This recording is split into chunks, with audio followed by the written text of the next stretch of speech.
Tune in weekly and listen to the Collateral Damage podcast, where Michael Wilson and Maureen Cavanaugh host a variety of special guests to discuss topics and available services that will help you learn about the impact that substance use has on our lives, our families, and on our communities nationwide. Episodes and listening information can be found at www.cdpodcast.com. You can also search for Collateral Damage Podcast on your favorite listening platforms or watch previous and future episodes on YouTube. Don't forget to subscribe and share. Welcome, everybody, to another episode of Collateral Damage. This is Mike Wilson, and I'm here with my amazing co-host, Maureen Cavanaugh. How you doing, Maureen? I'm good, Mike. How are you? I'm doing well. It's been a while. It's new season, new episodes coming. Yeah, this is all new stuff. It's been a while. This is so we can't quite call it post-COVID, right? No, I'm afraid not. Not yet. I'd love to call it that, but I don't think so. No. It's the mid. Let's call it mid-COVID. I think it's mid-COVID, new season, and our hopes, as always, are to bring as much information as we can about resources, about, you know, as our name suggests, the impact that this is having on communities and people and families. And so we choose our guests accordingly based on, you know, what brings the most information, what is going to add to the family toolbox, if you will, you know. And you always get the greatest guests, and I think I've outdone myself this time. You keep doing that. And so I was just in my house watching the fourth episode, screaming at the television. Right. Yeah. And well, you know what we'll do? Let's bring in our guest. And so today on our show we have Dan Schneider, the pharmacist of the acclaimed Netflix docuseries titled the same, The Pharmacist. And I gotta say, I watched it, and I was telling you this before the show. I watched that whole first season. The first episode, and I was just like, let's get to the thing. But just the buildup and watching you chase down these tips and this person and interviewing these people, and I mean, the detective in you was just climbing out. In another life, you were a detective for sure. And persistent, man. The persistence is what it was. Yeah. Like at each one of those turns where you could have just stopped and accepted it for what it was. Like, you know, I got to say that it was frustrating and inspiring at the same time to watch. I appreciate that. I can only imagine how frustrating you must have been going through all of that, because you were just running into roadblocks everywhere. So thank you for joining us. I appreciate that. You're welcome. I'm glad to be on board to answer your questions and also spread my message. Yep. Well, I will say, you know, my first question, as somebody who has never had the pleasure of being on a television show, that was your first experience being on TV, correct? Correct. And so I have to ask, what was the experience like having Netflix come into your life and help you expose this thing that you went through? Well, it was unique, you know, having cameras in your house set up, and, you know, all the props that they do and whatnot. It wasn't a real movie, but it was a documentary. But what was really amazing is that, you know, I went from being, you know, I don't want to say a nobody, but I went from not having any real notoriety, having done a lot of things in the past, but they hadn't really came to light in any grand scale. In the last 10 years of my advocacy, which is when I was like, say, 55 to 65, you know, it was tough, because I was trying to get into the political side, trying to make a difference, but I didn't get a lot of people to listen to me or traction. And now I find that I have a platform. I'll give you the one example that tells you the difference of what this Netflix docuseries did. Okay, shortly after, I get a call from Ireland, and there's a church in Ireland in a little town called Derry, and they want me to speak in their cathedral. Okay. Now, I've never even spoke before publicly, in a sense, other than maybe a high school gym. Okay, yeah. And they want to fly me to Ireland, and they want to know if I got first class tickets. You know, and it's like, what world am I in? And then the next day I get a phone call, and this guy calls me and he says, "Yes, this is Michael Botticelli," and I'm thinking to myself, he must be an opera singer. Yeah. so in any event, he says, no, he says, I didn't say that, but I thought it. Okay. He says, yeah, I was Obama's drug czar. Okay, and I want to talk to you. I want to congratulate you, but I want to run some ideas by you, and I want some ideas from you. Now, a guy like that, just 2 weeks before the docuseries, if I'd have called his office and said I'd like to speak to Michael Botticelli, I wouldn't have had a prayer in hell. Okay, and so, so it changed things, and for the better. Now, I had actually been retired in a sense, even from advocacy, for about 2 years. And then they came up with this docuseries, and the story came out. It took a couple of years to bring this thing all the way to where it got. Right. It was initially a written story. And anybody that wants to can go to NOLA.com, which is the New Orleans area news source. And it's Justice for Danny. And you can get a written version of The Pharmacist. And it's got a lot of detail that The Pharmacist didn't have. Of course, it's got, the docuseries has got more than what it had, too. But they both are good, and that has led to this, and now a movie. Now we've had a purchase of the story, and we can have a movie.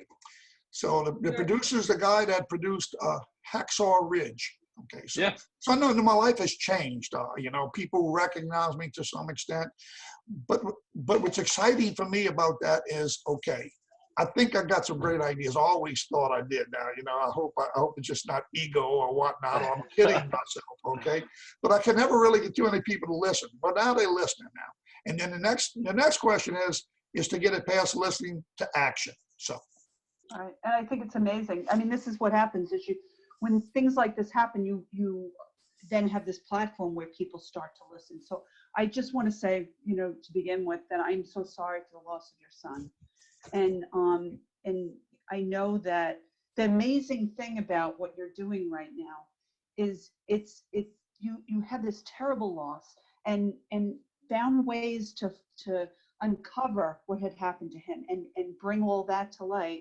And that just gave you the groundwork and maybe probably some of the inspiration to do what you're doing now. But you're not doing anything you're doing now to benefit you or anyone you know. You've taken this on to help other people's children and other people's family members, even though you've lost your own. And I mean, to me, that's a true hero. That's somebody who's really not like a lot of people. And I just am so impressed by that. And I thank you from a mother who went through this for many years with her own daughter. And thank God she's got 3 years sober now, but it wasn't, I mean, I've stood in front of Purdue Pharma and protested. So I know the impact of all those opioids. And I can't tell you how many times I said to myself, what about the pharmacists? What if they see all this happening? So I find it so, it does my heart good that you've come and that it's you that's doing this, a pharmacist. Mm-hmm. It's tough. I'm a little bit disappointed in my own profession, actually. Okay, but I will qualify that by saying this: after my son, was murdered buying drugs, and which was pretty much a total shock to me. The only thing I known that he did was like marijuana. Okay, first thing you know, he's out there buying crack and he gets killed. No rehabs, no police arrest, no nothing, just dead.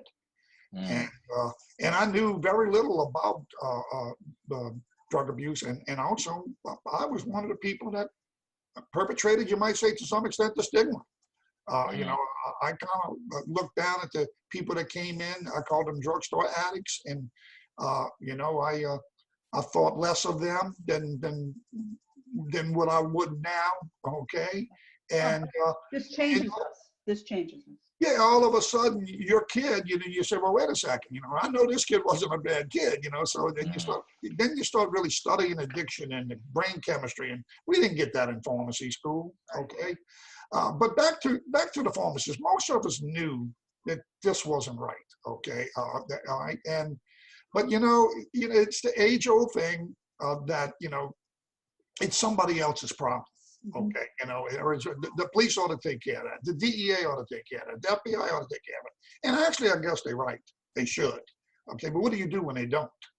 Okay, and then what do you do when they don't? And you see it creating addiction, creating people with substance abuse, creating death. What do you do? And most pharmacists just kind of turn their head the other way. there were a few that were actually greedy. You could also make big money when this was taking place. But I would say probably the majority of them, it wasn't really just greed. It was just looking the other way. Some of them even ran some of this business off, okay? And they thought somebody else would take care of it. And I'll tell you one big disappointment I had, though. You see my struggle putting this doctor out of business, and they didn't go through all the detail, but I initially reached out to the medical board, okay, which is ultimately in the very end is how it worked out. But I originally, and I really got nowhere with them. I even kind of started saying, geez, well, they bought off for her too. And, now I realize they weren't, but they were waiting on the DEA and FBI, who had more resources, okay? And they didn't have the money to prosecute her, okay? And maybe for a while they just wasn't paying attention, okay? But I talked with them, and I didn't write a letter. Maybe I should have. I didn't put it in writing, but I talked to them a couple of times, got nowhere. So I went around to about 10 pharmacists in my community, okay? And I asked a couple of them to go to the medical board with me, okay?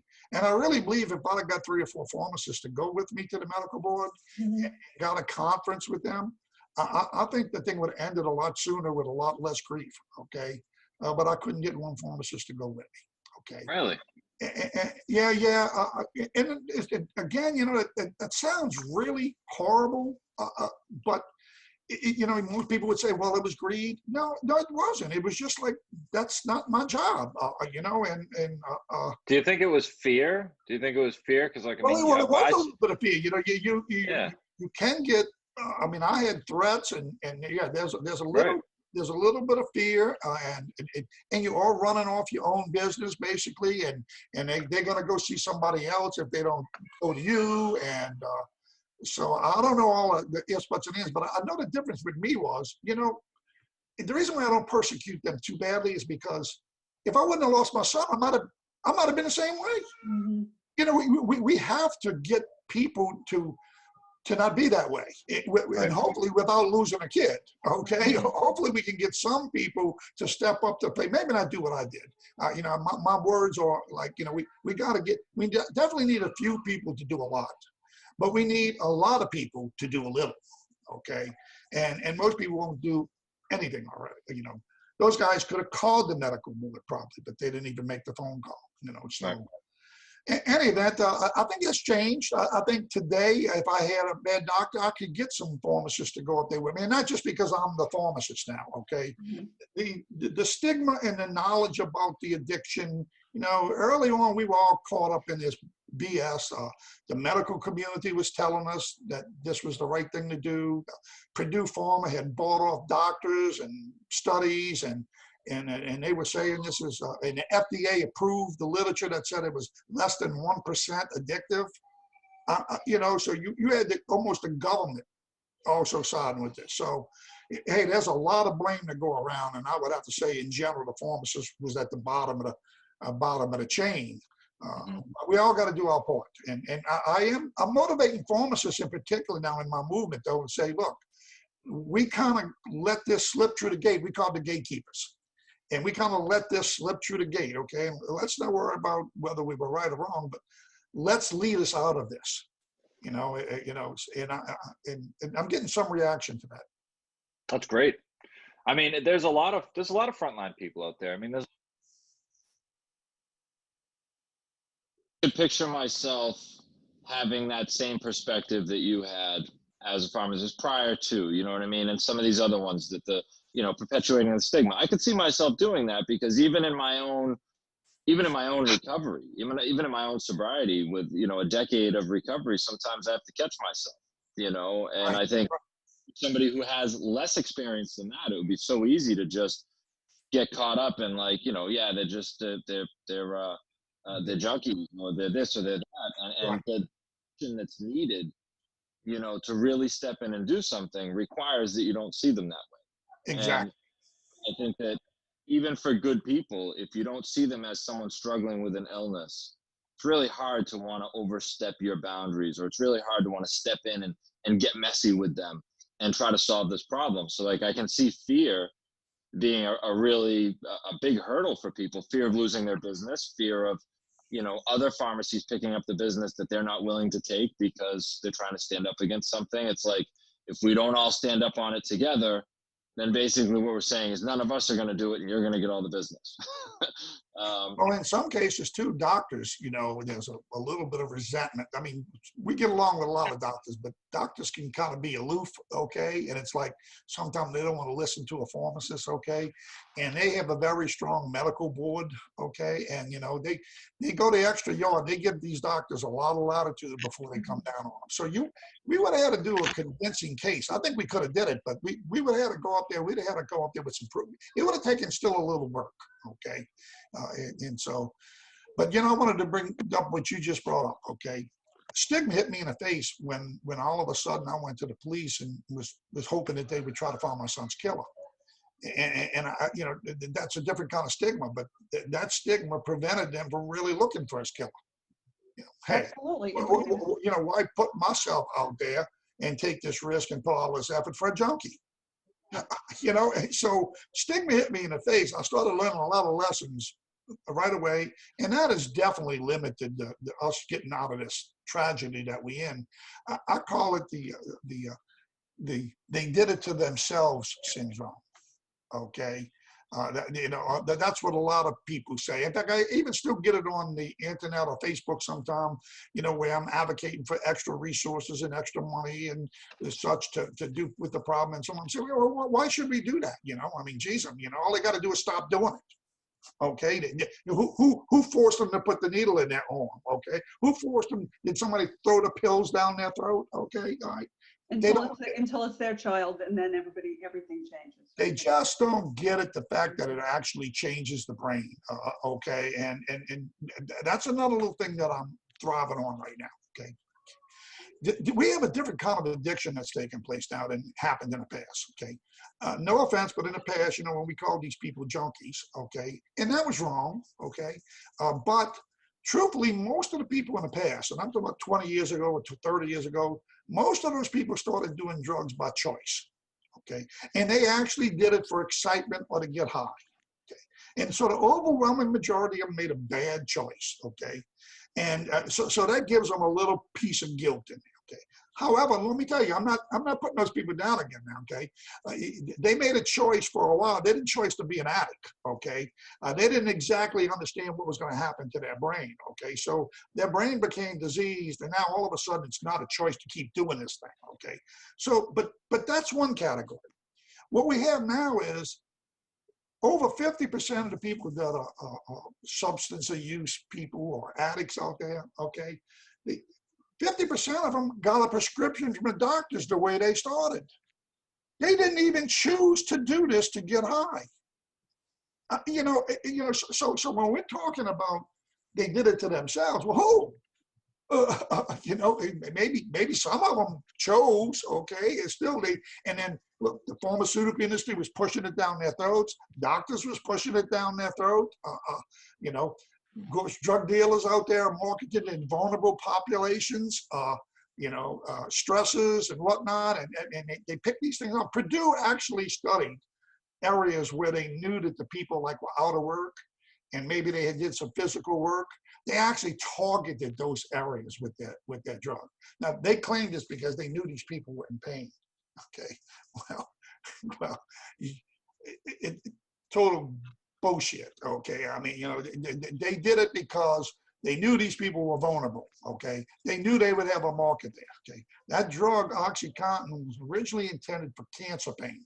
Okay. And it was a great drug for cancer pain. If I'm dying of cancer, give me OxyContin, okay? And there's a few other instances for acute pain, short term, it can be a good drug, okay? But you know what the problem with Purdue was? Okay? It wasn't a big enough market. How much money can you make just giving pills to people that are going to die in a couple of weeks, okay? Okay, if they could turn this into chronic pain, they could have customers for life. Okay, and their world would be their market. Who doesn't have some aches and pains? And if it's not addictive, hell, take it when you get a little ache or pain. So anyway, I'm sorry, I'm ranting on, but no, you're ranting good. It's good. It's true. There was a part of there was a young girl in there, like a 16-year-old that was prescribed in the docuseries 80 milligrams of OxyContin and Roxycontin and Soma and Xanax. It blew my mind. I was like, what's the question? Why isn't this woman in jail? Why is this even going on? It was making me I just had surgery and they gave me 5 milligrams of OxyContin for 4 days, and that's it. That's it. After that, I'm sure I didn't even take all of them, but I'm sure that if I called the doctor and asked for more, I wasn't getting them. Well, in that case, I will say this. That wasn't intended for that young girl. No, of course not. Okay, Yeah. but I mean, I nailed her on it because she wrote the prescription for her. Okay, and it's Right. definitely the way I got her. Okay, but it was the mama. The mama was going to be selling those pills. Now, the difference is Cleggett knew that. Right. Okay, now when I called her though, and I said, "Did you write these prescriptions?" Yes. And I said, "Do you think?" I said, "These drugs could kill this girl." And she said, "Who made you an effing doctor?" Okay. That nailed her. She nailed her own coffin. And so karma got her. We hope that you're enjoying this episode of Collateral Damage. Now please take a moment to recognize our sponsors. Treatment always felt like such a drag to me. We looked at our own experience and where we came from and what worked for us and what didn't work for us, and what we saw work for our friends and for our colleagues. And that's kind of like what we've integrated into Bay State, is just that community. Like, you come here for 30 days, but we're really here for you for a lifetime. Because of our experience, I think what we can offer to people is hope, firsthand experience that it does work, power by example. Hi, this is Maureen Cavanaugh of Magnolia Recovery and Consulting Services. It's long been said that addiction is a family disease. It affects everyone it touches. I know this all too well, and that's why I provide connection, education, and support through individual family coaching services, NADAC-approved training for those that work in treatment and recovery, community groups and schools, as well as keynote speaking services where I offer hope and insight into the family perspective of addiction and family recovery. Please reach out at 617-291-3266 or email me at maureen@magnoliacs.com. And now back to our episode. What is it that made you different about, because I agree with you. Lots of people, you had some great line in there about how I can't remember what it is, about how some people sit back and do something. Some people do something, sit back and do something. Some people, and I can't remember what it is. But the deal is some people watch things happen. Some people make things happen. Some people say, "What happened?" And you make things happen. Yes, but I was like that a little bit. If you really trace back, because they question me on that too. Everybody is trying to analyze what I did. I think I guess I'm biased. I am biased. Okay, my boy was a really special kid. Okay, and he died at the worst moment of his life, and the police treated him like a piece of shit. Okay. And that beat my head up, okay? And I think that's what drove me. Now, the first thing that started driving me it wasn't just so much get the killer, it was show those cops I could do it, okay? If you ain't gonna go out there and do it, I'm gonna go out and do it. And then they belittled me. They said, pharmacist, you shouldn't be doing that stuff. Take care of your kids, okay? And so it really also became a challenge that, I was gonna show these cops I could do it, okay? And then, but then, I learned about addiction and I got motivated, and then, and then I realized I couldn't save my son, and I was frustrated about not being able to save my son. And, okay, so what else can you do with the rest of your life now? Okay. Well, maybe you can save some other kid. And I guess God put me in the right place or somewhat the wrong place. Okay. Actually, there were times when my wife was aggravated with this, and even myself was kind of overwhelmed with it, that, the only way I was going to get away from it was to leave pharmacy, okay? Because it was happening in pharmacy at that time. So I had this in my face constantly. How can I look the other way when I knew these kids were going to die? They look like my son, okay? And so there was a lot of things that kept me motivated along the way, okay? But it was just the slap on the head when he died, and the way they treated him. And then I realized how we treated addicts, and then,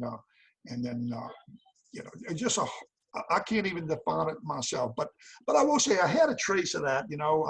They look back in my future. We used to have a football drill. It just shows you how determination you had. They had a football drill, and you would get in the center of this thing, and around you had all the other football players, and they would take turns hitting you. Okay, and you'd have to turn around in different directions as they came at you. It was a pretty tough drill. Okay, and so most guys would go in there and they get hit a couple of times and they'd fall down. Okay, but they didn't have to fall down. They would fall down on purpose. Rather than get exhausted. Well, I guess I didn't do that. I got to the point of almost exhaustion before. So one of the coaches called me on the side and said, "Schneider, look," he says, "man, you're not supposed to stay up there that long, okay?" He said, let him hit you a couple of times, okay, be a little tough guy like that, and then just fall down, and then it's over with, So, I guess I take a beating, but I was determined. Maybe I could save some lives, and I felt I had a knowledge that other people didn't have because being a pharmacist, okay, feeling like God was on my side. Me and him kind of made a little pact together, and when I overcame some things. And I'll tell you another thing that motivated me along the way too: the witness, the young black lady that came forward finally, and this at the threat of her life. Let me tell you, everything I did would have been for naught if she wouldn't have went into that courtroom. Really? Yeah, I know. And just another thing I want to say. If she wouldn't, I might have been a broken man. We would probably not be talking today. Okay, so there was some God things in there. Okay, hey, I'm not unbreakable. Okay, I'm pretty tough. Okay, every time I got to almost the breaking point, you might say, a point where maybe I'd think about giving up, I was praying and whatnot. Okay, something good would happen.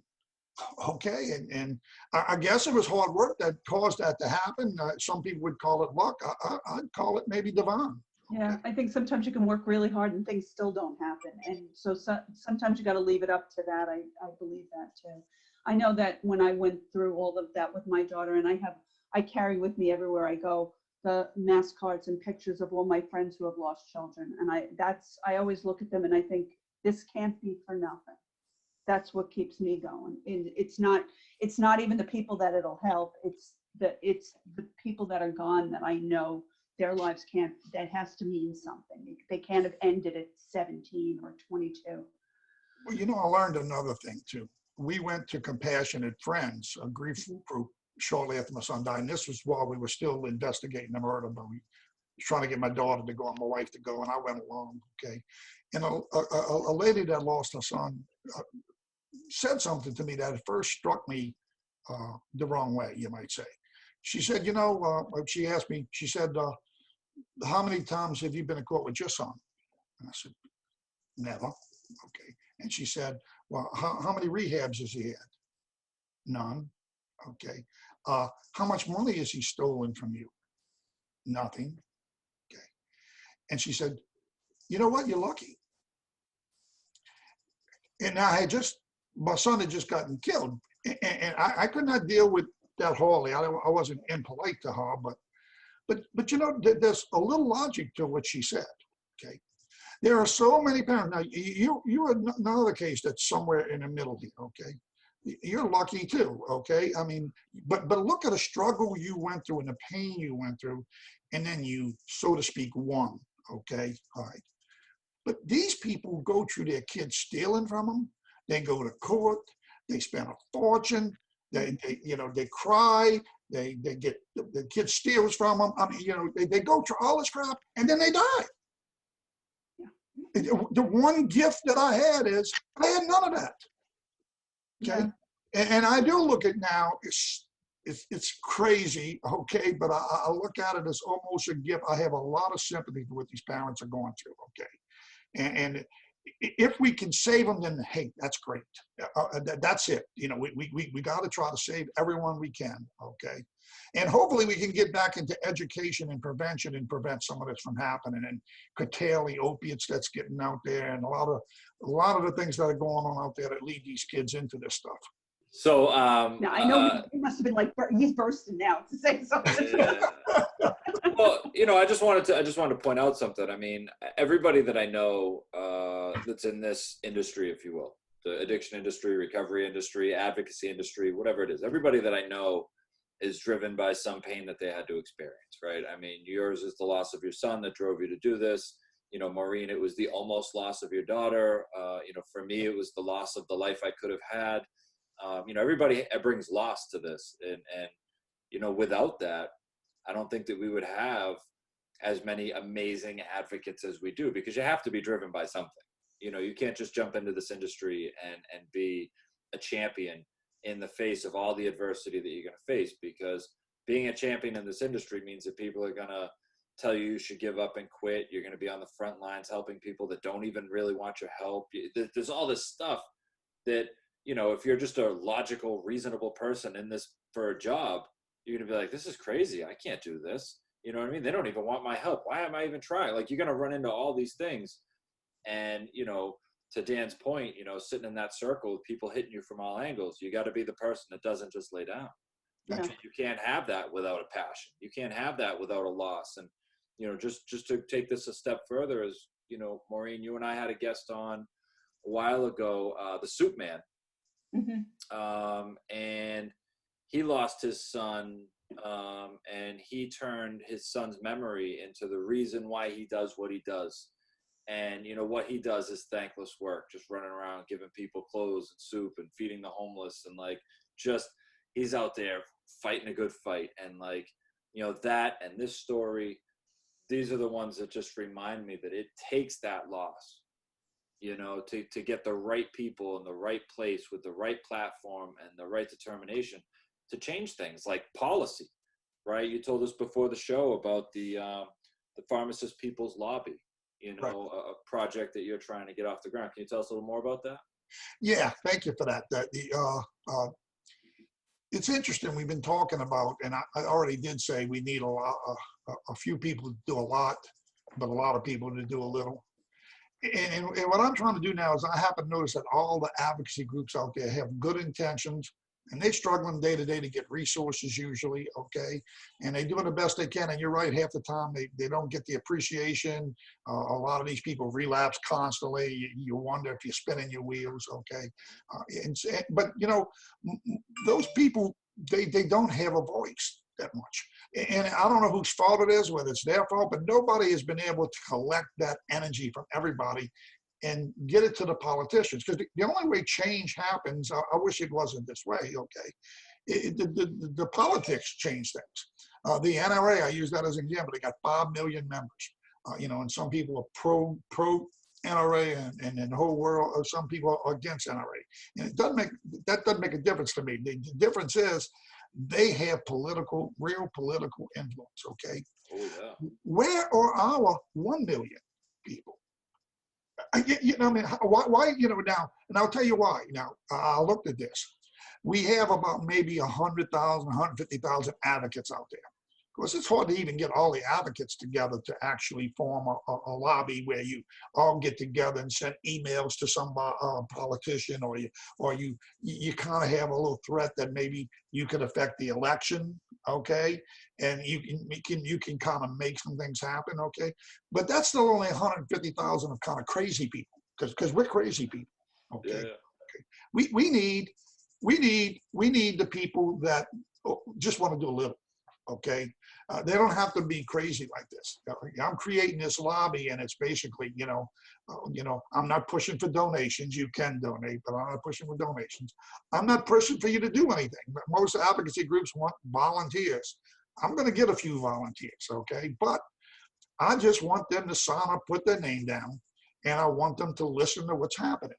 And they know what's happening out there, but I'll send them emails on a regular basis. I'll keep up on what's happening. And once we get it big enough, we'll know how many people. We might have 10,000 people in Louisiana, and we might have in New York, we might have 50,000 people, and maybe nationwide we got 1 million people. Okay, and we'll have people that fish there for what's coming up in the legislatures and stuff like that.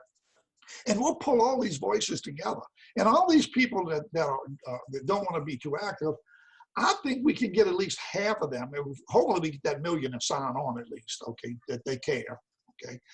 And they should, because a lot of them have lost kids, but not only that, the neighbors lost a kid, or a cousin's died, or a friend has died. I mean, there's millions of people out there that's been somewhat directly affected, not like the father or the mother, but I mean, they got brothers and sisters, and you name it. And we should be able to create that energy that we can actually push for policy changes, and we can push for resources, and we can push for the things that we actually need to change this thing, because we're not getting them. It's usually lip service. Mm-hmm.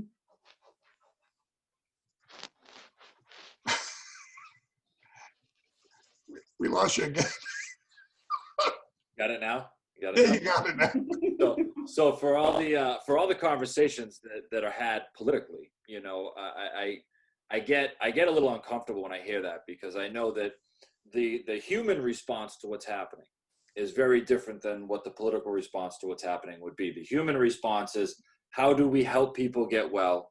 And then in addition to that, it's the old, was it Desmond Tutu says, it's not you see the people coming down the river, the bodies in the river, you got to go upriver and find out why they're jumping in the first place. And like, as a group of people trying to stop this from happening, we don't just look at the result. The result is substance use, right? The result is access to medication and stuff like that. The result is the cause is a culture, right? A society that relies heavily on medication to relieve pain for living in a society that they can't that they can't control or they can't handle. So, politically, the solution is that we would have to create a more comfortable society for people to live in, and generationally, people would have to get more and more comfortable living in that society and less likely to rely on things like drugs and medication to escape.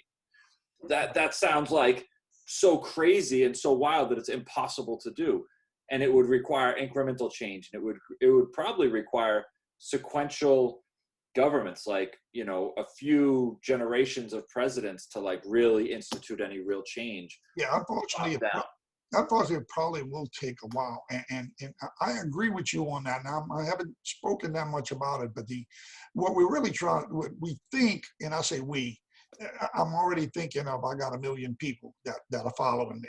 Okay, I don't have that million yet, but I'm already thinking that. Okay, now let's say you can get that, and you have some power there. You can influence elections. You can send emails. You can write op-eds. You can go to the media if you have to. You can have protests in the streets. So you might actually be able to get some action.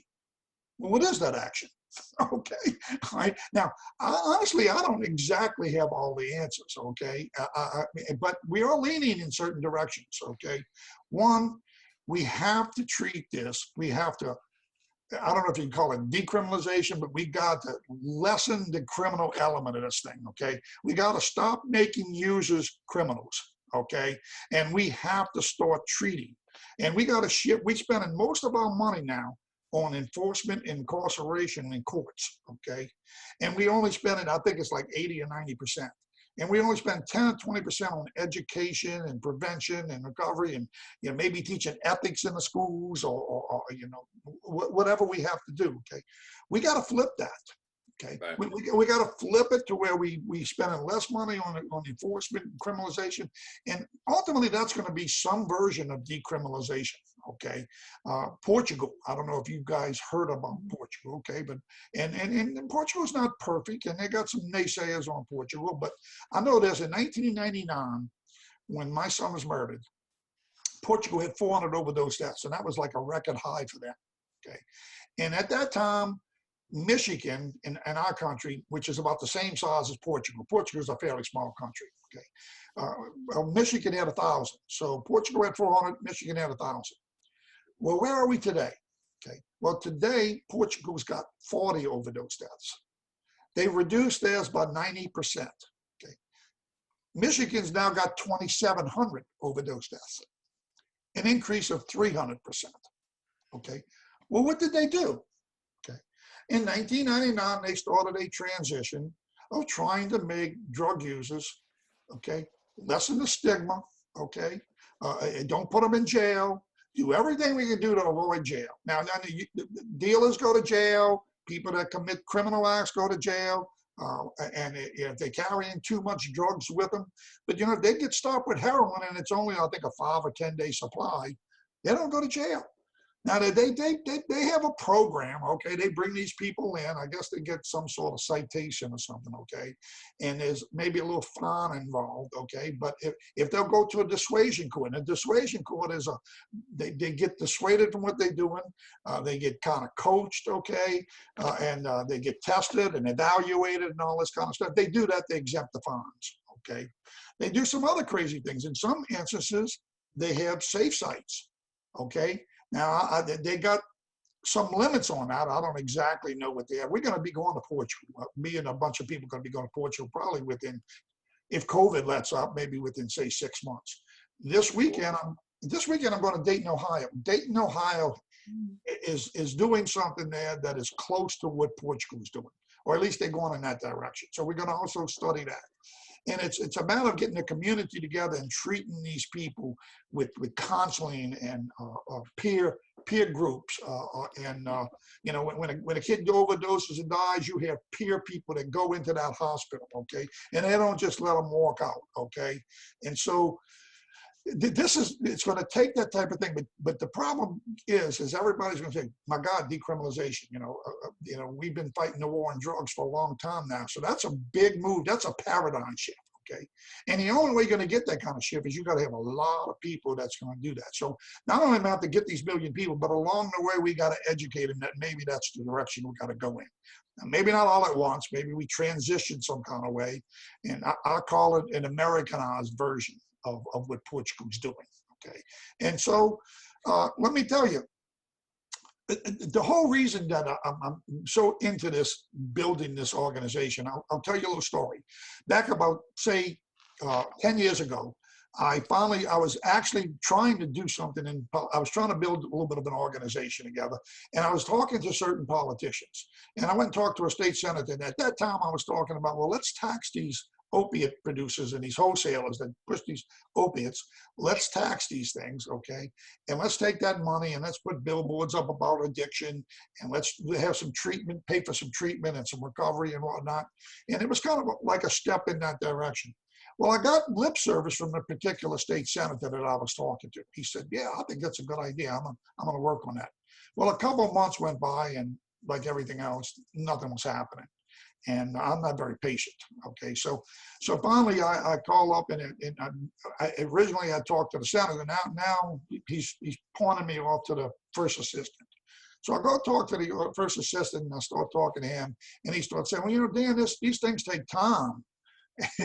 Okay, and they there's a bureaucracy there, and such, and I'm getting kind of ticked off about this, and then all of a sudden my phone rings.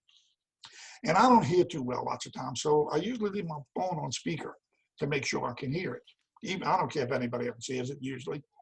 And it's my drugstore calling while I'm doing this argument, and one of our patients has overdosed and died, okay? And he hears that. And so in the midst of us having this discussion about doing this, it brings the real world to him. He sees what I'm living. Okay, I'm seeing people dying every day. He's not seeing that. The senator's in it. He's hearing about somebody died. He doesn't know that person. Okay, he doesn't see this. Okay, so anyway, he goes, boy, Dan, he says, I got to admit, man, I see what you're going through. But look, but then he kind of reverts back to the same thing, and he says, but these things do take time. And he says, you know what the real problem is? I said, what? He said, not enough people are dying. He's not wrong. He's not wrong. Actually, he kind of wasn't wrong. And in all fairness, he realized he kind of overstepped a little bit, okay? But the truth is, there were more people dying back then than he knew. Because back in it was early, like 2005, 15 years ago, and a lot of overdose deaths weren't reported. Okay, it wasn't as mandatory as it is now. Local communities tried to hide their problem. Schools didn't want to know that people had drug problems. Parents didn't want their kids to be acknowledged as dying of a drug overdose. So I think back then we were up to about maybe 20,000 overdose deaths, I believe. And I would put the number more at 40,000, but 20,000 would be, but still now we're up to like 70,000, okay? And I'm hoping that most of those are actually reported, okay? We don't even know if that's reported. But what I'm getting to is I have really no comeback for him, okay? You see, if I would have had a 1 million person lobby, I said, you know what? You know what you just said? That's going to be in the newspaper tomorrow, okay? Yeah. And in fact, there's going to be a ton of people call the newspaper about what you said, okay? And you know, their tone would be different. Mm-hmm. Not only their tone, their actions would be different, okay? So that's when I started thinking about this. But, you know, at the time, I actually tried to do it, but nobody knew me. I was in small-time pharmacist, okay? I had done a couple of good things. Some people knew about it, some people didn't, you know? And now I have that platform. Maybe I can get that lobby. Maybe I can push these politicians. You know, the conversation that we're having right now, I've had this a few times. I've had this conversation with, you know, with people about, like, let's say you could do anything you wanted to address this. What would you do, right? And you brought up the war on drugs that has been fought for decades with no success. You know, we've talked about policies that are in place, relationships, pharmaceutical companies and the money they put into lobbyists and how they control political outcomes and vice versa. And, you know, that they get away with paying fines rather than getting criminal charges up until recently, you know, and I think that. By the way, they don't pay the fines. No, I know. Well, they don't have to. We do. I mean, everything they get comes from the customer. Oh yeah, they got paid for every pill that hit the street, even the ones I bought from my drug dealer, you know.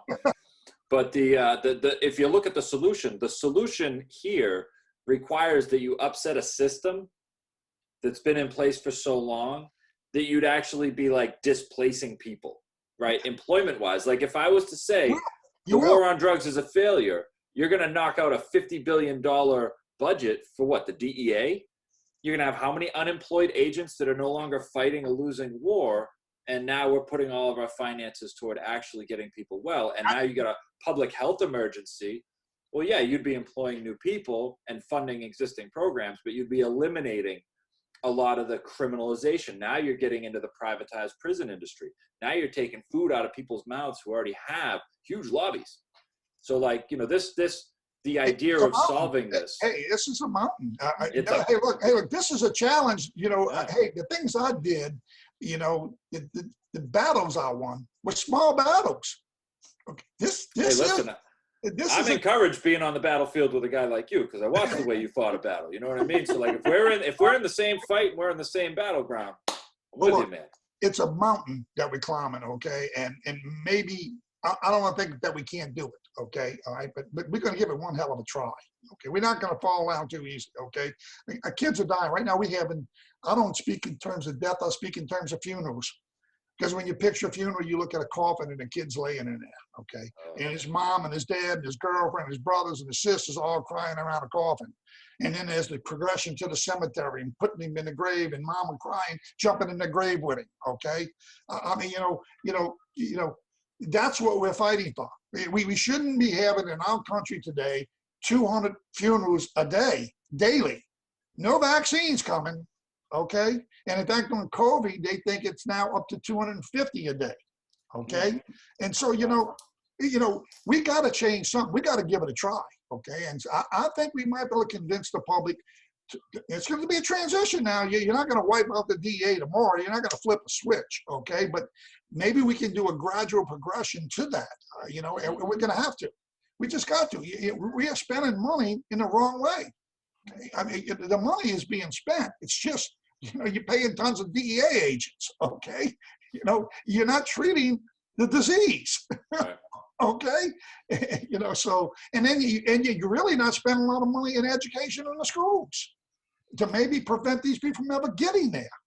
And that's the thing, it's a system, you know, and so every time we speak out, every time you get a docuseries out there, every time a book is written, every time somebody that's experienced a tragedy or a loss finds the courage and strength to speak out against an industry, against a system that's been in existence, that's been grinding us down and chewing us out, and, you know, people dying at the expense of profit for these agencies, you know, a bottom line or something like that. Well, it doesn't make sense for us to stop giving them out because all our customers live there, you know, like those kinds of decisions. So, you know, when we're looking at solutions, I think every little bit helps. Every noise that we make helps. And every time we can humanize, right? That's what that documentary did for me. And so many of the other ones, like it humanizes people, like to the extent that like your son, you know, without your effort would have been dismissed as a statistic, an addict, you know, and I'm not saying this case, but some people would say, well, he did it to himself. Well, he was out there, you know what I mean? It wouldn't have got hurt if he wasn't out there. And that's just,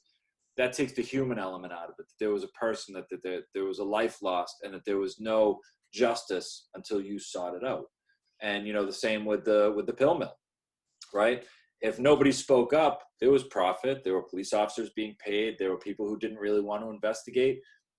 Without somebody speaking up, without someone making the noise, it doesn't get stopped, right? Exactly. And this 1 million person forum that you're talking about, I mean, shit, what's 1 million people out of 300 plus million people? It's nothing, right? Well, but there's definitely 1 million concerned people that we can get. And, you know, if you're listening and you're one of them, who do they get in touch with? All right, they go to Tunnel of Hope, TUNNEL, or whatever it's spelled, Tunnel of. I'm going to have it flashing across the screen. Don't worry, Dan. I got you. .org, right? Tunnelofhope.org. Okay. And it's that, I hope y'all think that, I mean, it's pretty obvious. Okay. We are in a dark tunnel. Okay. And we're talking about bringing light to the end of the tunnel. There usually is light. Sometimes we feel like there isn't, but we can create light at the end of the tunnel. Okay. So that's what the Tunnel of Hope's all about. And when you actually sign in there, you're really signing into what I call the people's lobby. Okay. And this is, we're not going to give politicians money. Okay. We're not going to particularly even endorse particular politicians. We're going to push these people to have platforms. We're going to embarrass them if they don't do some of the things that we do. Okay. And the public will know it. So it will affect elections without us having to pay anybody off. Okay. We should be able to win with people power. Now that's a novel idea. Okay. But you know, I think we can. Now the NRA, by the way, they do it by people, but they also do it with money. Okay. Right. And we're not going to have the money. So, you know, we need way more than 1 million people if you want to know the truth. But when I say 1 million, some people kind of chuckle. So we'll stick with 1 million as a goal right now. Okay. And I don't see why we can't get it. If we can make some noise, we can make some noise. How about this? How about this for math? They say on average, there's 20 million Americans struggling with substance use disorder on any given day. Okay. And I gotta believe that means there's 20 million people that love those people. Okay. Right. Even if there's just one, okay, there's somebody out there that loves one of those 20 million people, and that makes 20 million people who believe in what we're doing and want to see some change. So we get a fraction of that. That's 40 million. Yeah, you got 40 million. You know what I'm saying? If you get 10% of them, that's right. That's 4 million people. So the numbers are there. The math is good, Dan. The math is good. Let's do it. No, that's the word out. Let's get the word out. It all starts here. Now we did the math. It all starts here. Let's put it out there. All right. So they go to tunnelofhope.org and have them sign up. And you'll accept donations. You're not looking for them, but what you're looking for is names. You're looking to get a number. That's I'm going to be one of those numbers. I'm going to put my name on there, so you can count on that. I'm going to sign up and I'm going to share. You got 2. We're this close to 1 million. You're 2 closer to 1 million than you were a little while ago. Well, I can guarantee a couple listeners will do it as well. We started off with 0 about 4 months ago. Okay.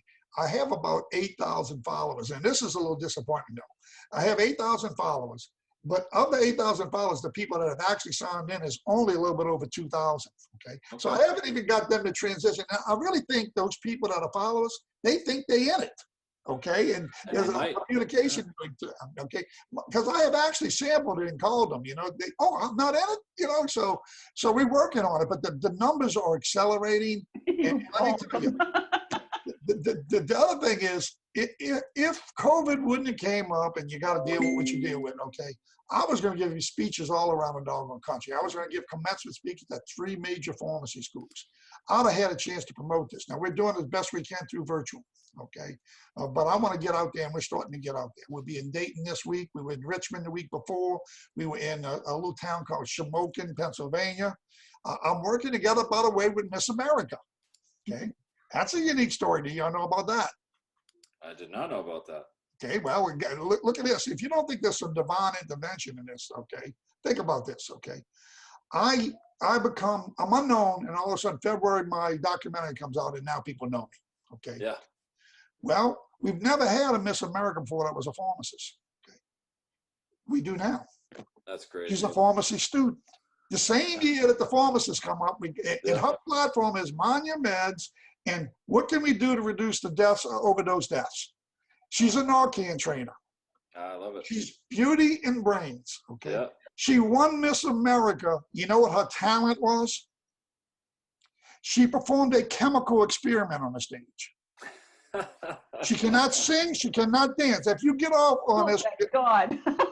Google it and watch her chemical experiment, okay? I have to. But me and her are kind of touring the country now. That's okay? great. We double team in this thing. So we calling ourselves the Beauty and the Beast. That's perfect. That's perfect. So, you know, I'm going to tell you another crazy coincidence in that, okay? Me and her bound together pretty much by the same focus. But you know what? There's another coincidence. She has the same entertainment attorney as I do. My entertainment attorney's in New Orleans. She lives in Pennsylvania. How did we have, you know, that there's so many God coincidences in What do this. they call it? Kismet. Yeah. Kismet. Well, you know, see that? You know what that is? that's the tunnel of hope. That's my response email. I just signed up. You got another one. Well, I'm thank, 2001. thank, Look at that. that's right. Amen. And I want everyone that's watching to get that same email. So you just go on there, you put in your name. Exactly. You know, we're going to want to, you know, you hate to say it, we're going to want to, these politicians are going to respect. I'd like to say scare, but I'll go easy on them, okay? They're going to respect us. Well, just let's stir them up a little bit. We just got to stir the pot, right? Amen. There you Amen. go. You know, we're going to fight back. That's the dog wants. Who's going to fight for those kids? Who's fighting for my son? He can't fight anymore. That's right. We've lost 1 million, okay? They can't fight anymore. And then how many people have struggled? Thank God for Maureen and her daughter seems to be fine now, okay? You know, but I bet she went through hell getting there, okay? And you probably still have a little residual fear, okay? I think it's always like that, but I'm the lucky one because I still have her here. That's the ultimate, you know, the ultimate loss is losing your child, and anything other than that is lucky. Well, you know, my son is with me. If y'all look back over my I was shoulder, looking at him. I see it. I see that's it. him. Is He's always there with me.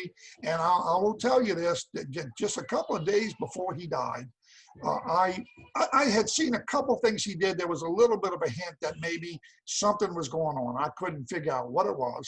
So I went up to him and I said, son, are you doing drugs again? You know, I'm thinking he's smoking a little extra pot or something, okay?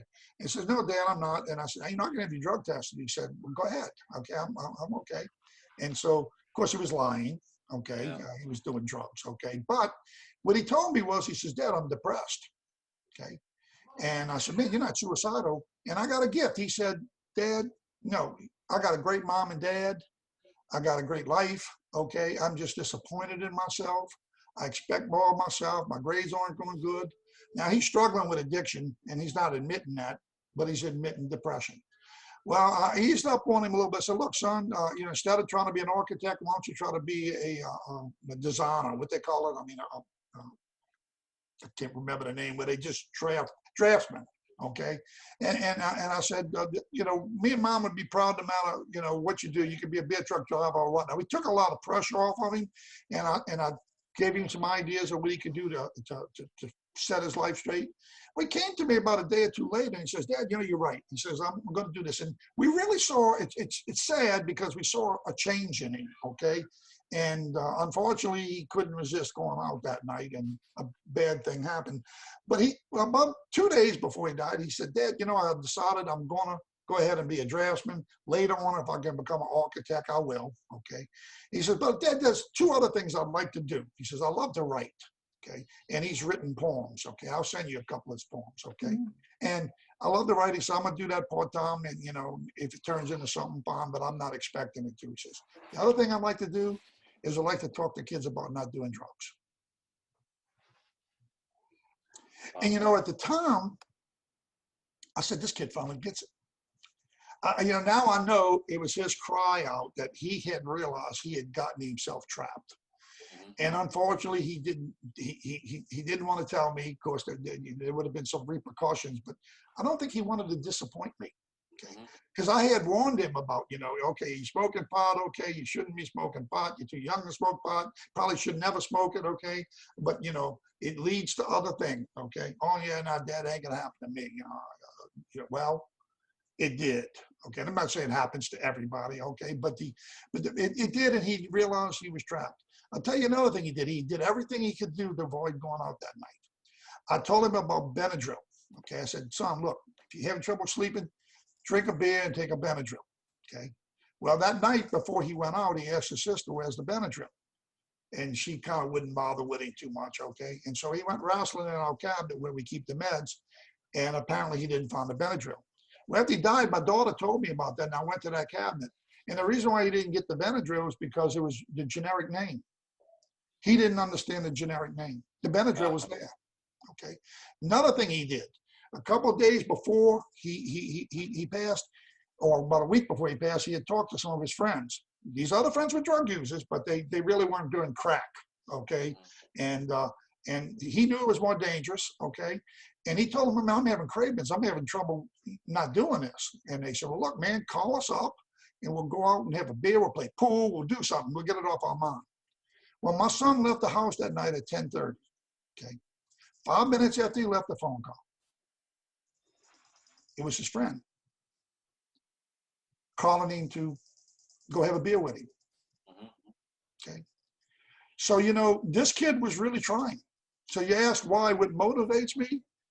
It's a special story. It was really a special kid that was really trying and got trapped and didn't know what to say to his dad. And he had a brain disease. He couldn't resist going out that night. Okay. And he didn't want to go. Okay. And so that motivates me. That motivates me. We you know, couldn't save him, but his story can save others. I think you've saved a lot of people just by the work that you've done already. And I think you're going to continue to do that. And I know your son is proud of you. Thank you. Thank you. I appreciate it. I know it too. I know it too. Wow. I got to say thank you, Dan. You know, I mean, it's always, you know, for me and for our listeners too, I mean, you know, to watch, you know, that docuseries unfold and to see the work that was put in from you and the adversity that you faced and just the drive to make change where other people would have been happy to just let it continue. Yeah. You know, to see that and then to be able to just speak to you myself and hear your story, it just means a lot to me. And I appreciate you taking the time out of your life to sit down with us and also to our listeners who, you know, are mostly made up of parents and family members and people in the industry who I'm sure have also seen the docuseries, and just to be able to hear a little bit more from your perspective, I think was just really insightful and really grateful that you took the time to join us and our listeners and share your story. I appreciate it. You guys are working too, just like I am. You know, again, and we probably are the ones that's doing a lot, okay? And we need a few to do a lot, okay? Right. But we also need a lot to do a little, and that's where we got to get big numbers. Let's work on that. And on that note, go to tunnelsofhope.org, put your email address and your name in like I did, become one of the many, okay? Do the little that's asked of you, and let's make some change, right? Amen. I agree. Right, cool. Awesome.